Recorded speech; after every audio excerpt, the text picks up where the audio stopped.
Assalamu alaikum, my dear students. Hope and pray you are all fine. So today in this video I'm going to carry forward this poem with stanza number 3rd. So in the previous two stanzas, what did we learn? We learned that the teacher was anxiously waiting for the bell to ring because he was quite fed up with his job, with his teaching, because he finds his students less interested, they were indifferent towards studies. So he used a metaphor.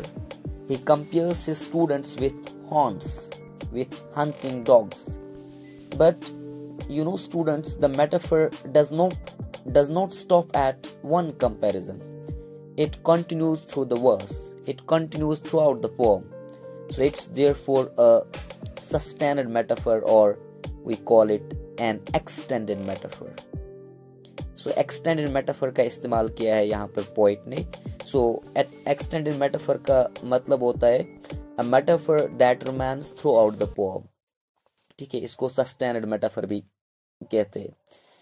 तो उसके बाद वो जब ये haunts Hunt करना ही नहीं चाहते, ठीक है, सो ये ऐसे ही उन बच्चों की तरह है जो लर्निंग में इंटरेस्टेड है ही नहीं. ठीक है, सो अब ये बोल रहा है कि I can not hold them, I can not force them and I can not अर्ज देम एनी मोर. सो फिर ये हमने ये भी पढ़ा कि ये खुद बोलता है कि अब मैं इस चीज को बर्दाश्त नहीं कर सकता हूँ, कि ये अब बहुत हो गया, क्योंकि इसके सामने काफी सारे नोटबुक्स पड़ी थी. 60, they were 60 in number and he was supposed to check them. So फिर ये बहुत ज्यादा सिक हो जाता है, तंग आ जाता है, तो इसको कोई चीज इसमें अच्छी दिखती नहीं है, और he is completely fed up with this teaching job. So let's see the remaining stanzas of the poem. Here we go. So shall I take my last dear fuel of life to heap on my soul, and kindle my will to a flame that shall consume their dross of indifference, and take the toll of their insults in punishments I will not. So now, if we look at this stanza, here the poet he has make up his mind. He has decided something. He wanna take a decision now. कौन सा decision लेना चाहता है ये, यानी ये अपने इस टाइम और एनर्जी को अब ज्यादा कंज्यूम नहीं करना चाहता है. He doesn't want to impart knowledge to such rowdy students. ये खुद बोलता है my last dear fuel of life. Fuel का मतलब होता है फ्यूल ऑफ लाइफ. यहां पर इसने मेटाफोर का इस्तेमाल किया है. फ्यूल ऑफ लाइफ का मतलब होता है एनर्जी, लेकिन ये बोलता है माई लास्ट डियर फ्यूल. इसने वर्ड इस्तेमाल किया है dear. Dear has a double meaning students. Dear का मतलब होता है, यहां पे इसके दो मीनिंग है. एक मीनिंग है एक्सपेंसिव और दूसरा मीनिंग है precious. So therefore we can say the last fuel of life बहुत एक्सपेंसिव और प्रेशियस है. So he is not going to waste it on his recalcitrant learners who do not appreciate what they are being offered. ठीक है, बल्कि अब ये क्या बोल रहा है, my last dear fuel of life to heap on my soul. I'll keep this energy to myself. I'll keep it within. ठीक है, and what I'm going to do it, and kindle my will to a flame that shall consume their dross of indifference. बल्कि मैं क्या करूंगा, जब मैं इस energy को बचा के रखूंगा, and I'll use this to kindle a flame. kindle का मतलब होता है ignite करना, to set on a fire, रोशनास करना. ठीक है, so I'll use it to kindle a flame in my soul, and this flame, अब ये flame क्या करेगा, this flame will consume, this will burn down all the dross of indifference that the teacher has received from his students. ठीक है, सो इसी flame से मैं इस इनमें जो ड्रॉस ऑफ इंडिफरेंस है, इंडिफरेंस का मतलब होता है लैक ऑफ इंटरेस्ट और कंसर्न और सिंपैथी, क्योंकि the students were less interested in their learning. They are not curious learners. They are indifferent towards their studies. और इस indifference में जो ड्रॉस है, ड्रॉस मीन्स आप ड्रॉस को सिंपली कोड़ा क्रिकेट जिसको हम बोलते हैं. So in British English the term dross refers to a type of coal that won't burn well. Thus it's considered waste material. ठीक है. So dross something regarded as worthless, rubbish. ठीक है. यानी यहां पे ड्रॉस से बोलता है जो इंसल्ट्स इसने रिसीव करी है बच्चों की तरफ से, जो वो बुरा भला इसको कह रहे थे, because they were unruly, they were ungovernable. ठीक है. और जो वो डिफरेंस थी इससे वो खत्म हो सकती है. यानी ये लास्ट डियर फ्यूल, ये इसको अब कॉन्स्ट्रक्टिवली इस्तेमाल करना चाहता है. हालांकि स्टूडेंट्स इंटरेस्टेड नहीं थे. they care a fig about the teacher. They all the time call names to him. They say so many things to him. ठीक है.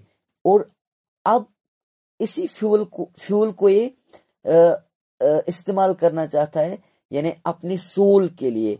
यानी जब ये किंडल करेगा इसके सोल को, तब जाके ये जो ड्रॉस ऑफ इंडिफरेंस है उन बच्चों में वो खत्म हो सकती है, वो बर्न डाउन हो सकती है. ठीक है. And take the toll of their insults in punishments.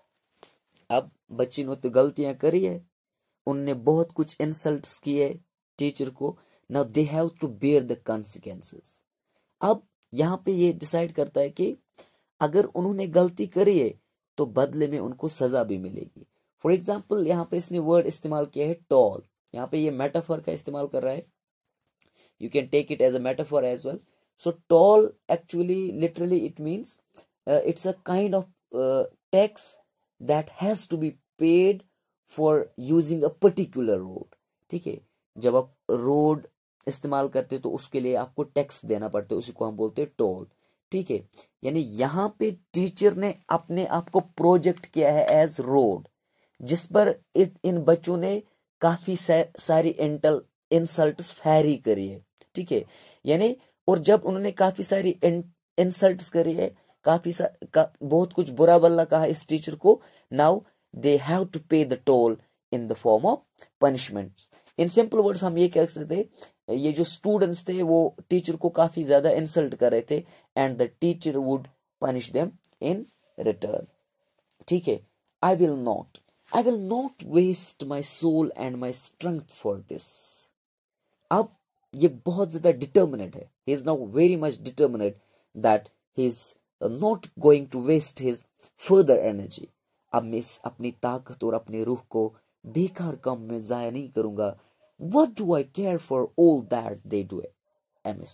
I don't care now. I care a fig about all this because the students are not interested. ठीक है. They take it for granted. They sideline this teaching and learning process. That's why what do I care for all that they do, MS? जो उन्होंने गलतियां करी है, MS का मतलब होता है जब आप फॉर एग्जाम्पल कोई गलत काम करते हैं. ठीक है. When you do something wrongly in a mistaken way, we call that amiss. जो गलतियां उन्होंने करी है, जो मिस्टेक्स अब उन्होंने अपने असाइनमेंट्स में करी है, अब ये बोल रहा है कि आई डोंट केयर, मैं तो जरा भी परवाह नहीं करता हूँ. What's the point of teaching of mind end of this learning of theirs?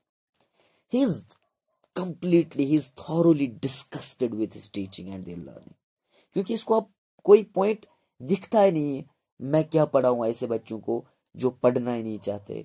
ठीक है. End of this learning of theirs, और उनको क्या समझ आएगा क्योंकि वो मोटिवेट ही नहीं है पढ़ने के लिए. They are unruly, they are indisciplined students, right. They are uncivilized. ठीक है.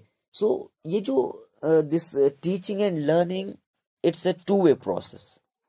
हम बोलते ना it needs two to make a career. Similarly, teacher teaching can never be a one-way affair. There can be no teaching if the student is unwilling to do so. So teacher को फिर मजा नहीं आता है जब students willing ही नहीं होते. सो जब वो इंटरेस्ट नहीं दिखाते, टीचर भी फिर फेड अप हो जाता है. इसलिए बोल रहा है कि ऐसी लर्निंग, ऐसी टीचिंग मुझे लगती है it all goes down the same abyss. It goes to a bottomless pit. What does abyss mean? Abyss means chasm. Abyss is actually a very deep hole which seems to have no bottom. इसको लग रहा है जब बच्चे motivate ही नहीं है, जब वो पढ़ना चाहते नहीं है, तो ये सब जाया हो जाता है. ये समझे जैसे एबिस में जाता है, ठीक है, बॉटमलेस पिट में चला जाता है. What does it matter to me if they can write a description of a dog or if they cannot? जब वो पहले विलिंग है ही नहीं, ठीक है, जब उनमें वो क्यूरियोसिटी है ही नहीं, सो ये मेरे लिए मैटर नहीं करता है. If they can write a description of a dog, if they can write up a few lines, if they can write an essay on a dog, it doesn't matter to me.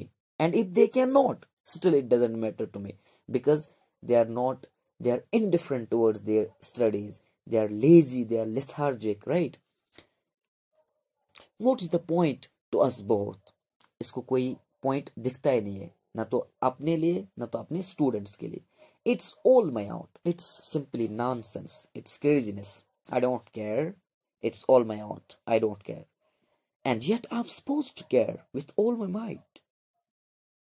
लेकिन आप देखिए बच्चे इतनी सारी गलतियां करते. They have done their homework slovenly in a dirty and untidy manner, and still the teacher is responsible. He is supposed to give best care to the students. बच्चे क्या करे? अगर बच्चे लेस इंटरेस्ट रहे अपने पढ़ाई में, लेकिन टीचर को केयर करना पड़ता है. That too with all his might, with all his strength. लेकिन मैंने पहले ही बोला ये वन वे प्रोसेस नहीं है, ठीक है. So but tell me one thing, how can one take care of someone who doesn't want to be cared?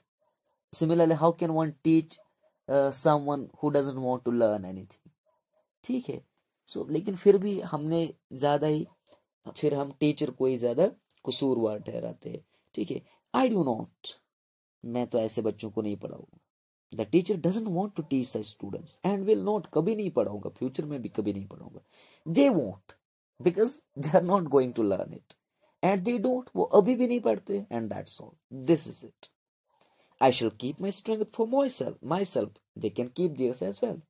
चले जी, अब जितनी भी स्ट्रेंथ मुझ में बची है, जितना भी फ्यूल मुझ में बचा है, I am not going to waste it.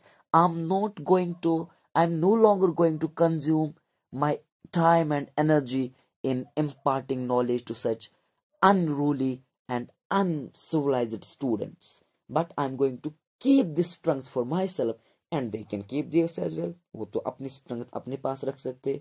Why should we beat our heads against the wall of each other? हाँ, क्यों हम कोई ऐसा काम करेंगे जो impossible है?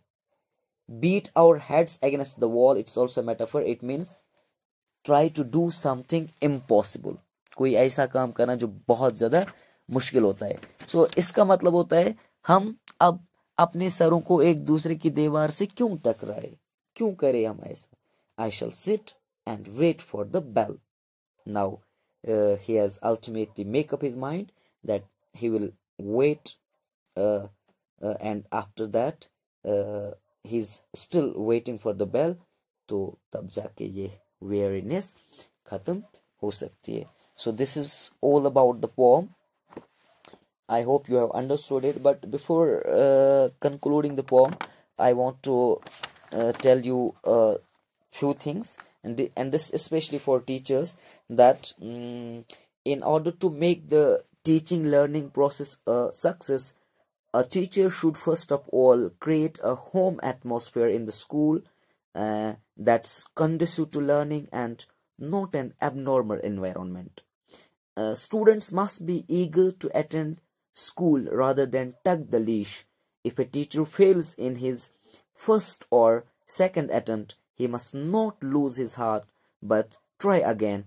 After all, Students are human beings with a developed brain. If you want to change them, they can be changed. So I'll stop here. Thank you. Bye bye. Take care. Allah Hafiz.